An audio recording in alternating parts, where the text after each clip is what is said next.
இப்போ இந்த ட்ரெயின் பார்த்தீங்கன்னா கிளம்பிடுச்சு. சென்னை நோக்கி போயிட்டுருக்கு. A1 சீரிஸில 10 பெட்டிகள் இருக்கும். A1, A2, A3ன்னு A10 வரைக்கும் இருக்கும். அதுக்கு அடுத்தது ஸ்லீப்பர் நார்மல் ஸ்லீப்பர் வந்து இருக்கும். நம்ம படுத்துட்டு மட்டும் போலாம். அதில வந்து குஷன்ஸ்லாம் நல்லாயிருக்கும். இது கொஞ்சம் நார்மலா தான் இருக்கும்.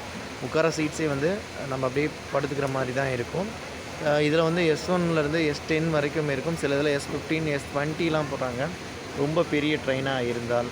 அதே மாரி லேடீஸ்க்குன்ற மாதிரி பெட்டிகள் வந்து இருக்குது. இன்ஜின் ஃப்ரண்ட்லேயும் இல்லை கடைசி மேக்ஸிமம் இன்ஜின் ஃப்ரண்ட்டில் வந்து லேடீஸ்க்காக ஒரு இது இருக்கும். ஒரு பெட்டி வந்து கொடுக்கப்பட்டிருக்கும். D1, D2, D3, D4ன்னு 4 பெட்டிகள் இணைக்கப்பட்டிருக்கும். அது இன்ஜின் முன்னாடி 2 பெட்டியும், இன்ஜினுக்கு பின்னாடி அதாவது கடைசி போர்ஷனில் 2 பெட்டியும் இருக்கும். இதில் என்னென்னா நார்மல் டிக்கெட் வாங்கிட்டு அப்போதைக்கு டிக்கெட் வாங்கிட்டு போகிறாங்களே, அவங்க வந்து பயணிக்கிற மாதிரி கொடுத்துருக்கோம். இதான் வந்து செகண்ட் கிளாஸ்ன்னு சொல்கிறாங்க. இப்போ கடைசியாக இப்போ நீங்கள் கண்ணுக்கு முன்னாடி பார்த்துட்டு இருக்கிறது லக்கேஜ் கம்பார்ட்மெண்ட்.